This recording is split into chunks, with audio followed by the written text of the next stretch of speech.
2019 Lok Sabha election પ્રધાનમંત્રી જે રીતે કહે છે તે પ્રકારે સૌથી યુવા દેશ આ છે, ત્યારે આ દેશના યુવાનો પણ નક્કી કરશે કે દિલ્હીની સલ્તનત સુધી 2019 બાદ કોણ પહોંચશે. 14ની અંદર ચાય પર ચર્ચા હતી, પણ અત્યારે અમે જે પ્રકારનો ગરમીનો માહોલ છે ઠંડા પીણા પર ચર્ચા કરીશું. લોકો છે, સ્ટુડન્ટો આપણી સાથે છે, તેમની સાથે વાત કરીશું. શું લાગે 2019 લોકસભા ઇલેક્શન, 14નું ઇલેક્શન, શું લાગે કંઈ ફેરફાર થવાની શક્યતા કે ફરી એકવાર મોદી સરકાર?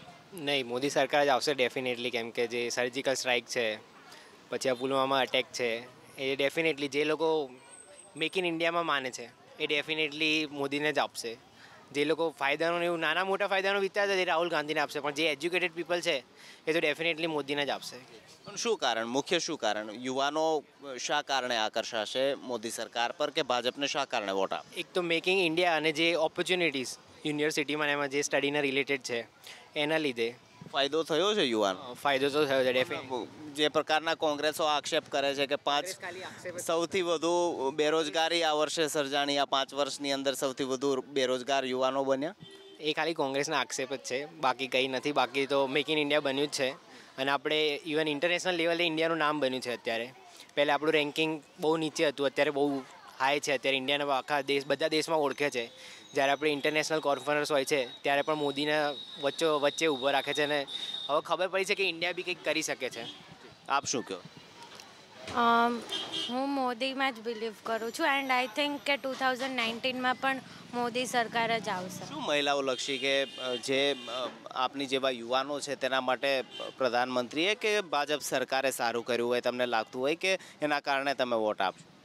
હમણાં એવું થયું છે કે ગવર્મેન્ટ જોબ્સ છે ને વધારે, એમાં હવે ફિમેલ્સ પણ વધારે આવે છે એન્ડ પહેલાં એવું હતું કે વધારે મેલ ફિમેલ રેશિયોમાં વધારે જેન્ટ્સ જ હતા, પણ હવે લેડીઝ પણ આગળ વધે છે એન્ડ ગવર્મેન્ટ જોબ્સ પણ લેડીઝને વધારે મળે છે.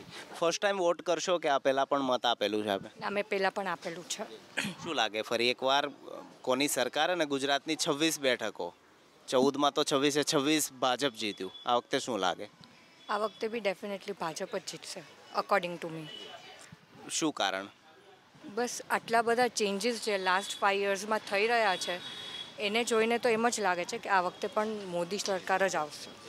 મોદી સરકાર કે પછી રાહુલ ગાંધી? નહીં લાગતું મજબૂત રાહુલ ગાંધી થોડા બન્યા છે 2019 કરતાં? કારણ કે 3 રાજ્યોના જે ચૂંટણીના પરિણામો આવ્યા, મધ્યપ્રદેશ, રાજસ્થાન, છત્તીસગઢ, તેની અંદર ભાજપની સરકાર હતી પણ કોંગ્રેસની સરકાર બની, ભાજપનો સફાયો થયો. તો નહીં લાગતું રાહુલ ગાંધી પણ મજબૂત રીતે આગળ વધી રહ્યા? નો ડાઉટ વિપક્ષ મજબૂત હોય તો મજા આવે, રસાકસી હોવી જોઈએ બધા વચ્ચે.